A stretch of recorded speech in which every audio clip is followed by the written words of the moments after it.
You listen to Dublin South FM. Doyle-Heffernan here with Let the Boys Listen. Of Mice and Men by John Steinbeck. Part 4. You gonna get that wood? George demanded. There's plenty right up against the back of that sycamore. Floodwater wood. Now you go and get it. Lenny went behind the tree and brought out a litter of dried leaves and twigs. He threw them in a heap, and on the old ash pile there went back, and then he came back and went for some more. It was almost night now. A dove's white wings whistled over the water. George walked to the fire pile and lighted a dry leaf. The flame cracked up amongst the twigs and fell to work. George undid his bindle and brought out 3 cans of beans.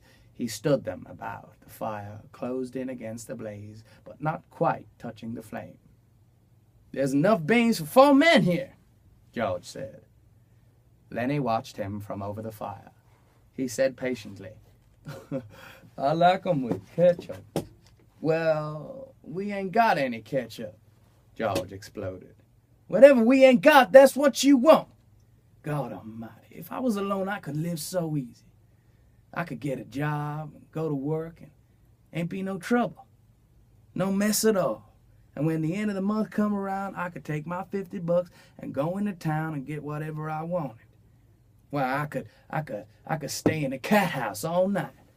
I could eat any place I want, any hotel or any place, and order any damn thing I could think of. And I could do all that every damn month.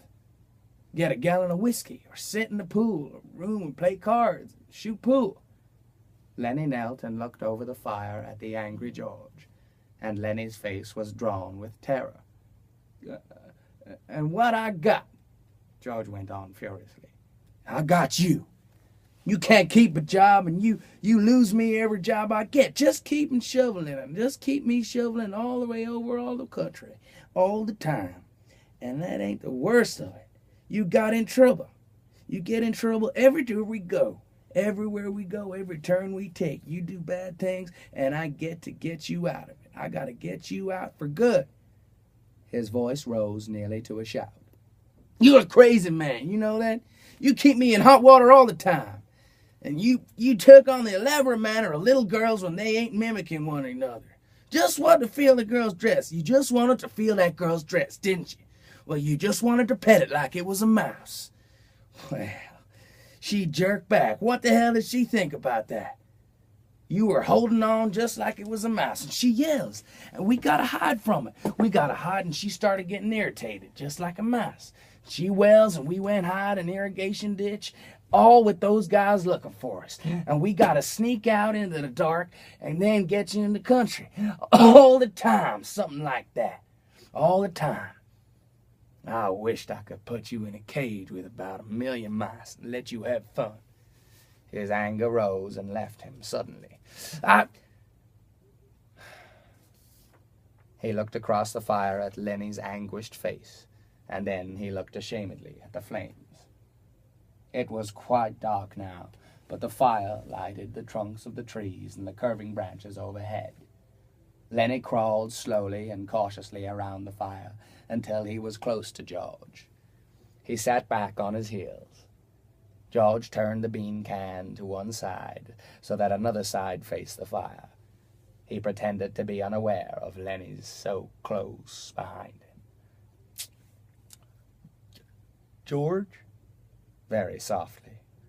No answer. George? What do you want?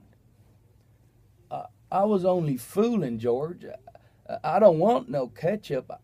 I wouldn't eat no ketchup if it was right here beside me. If I was here, you could have some. If it was here beside you, you could have some.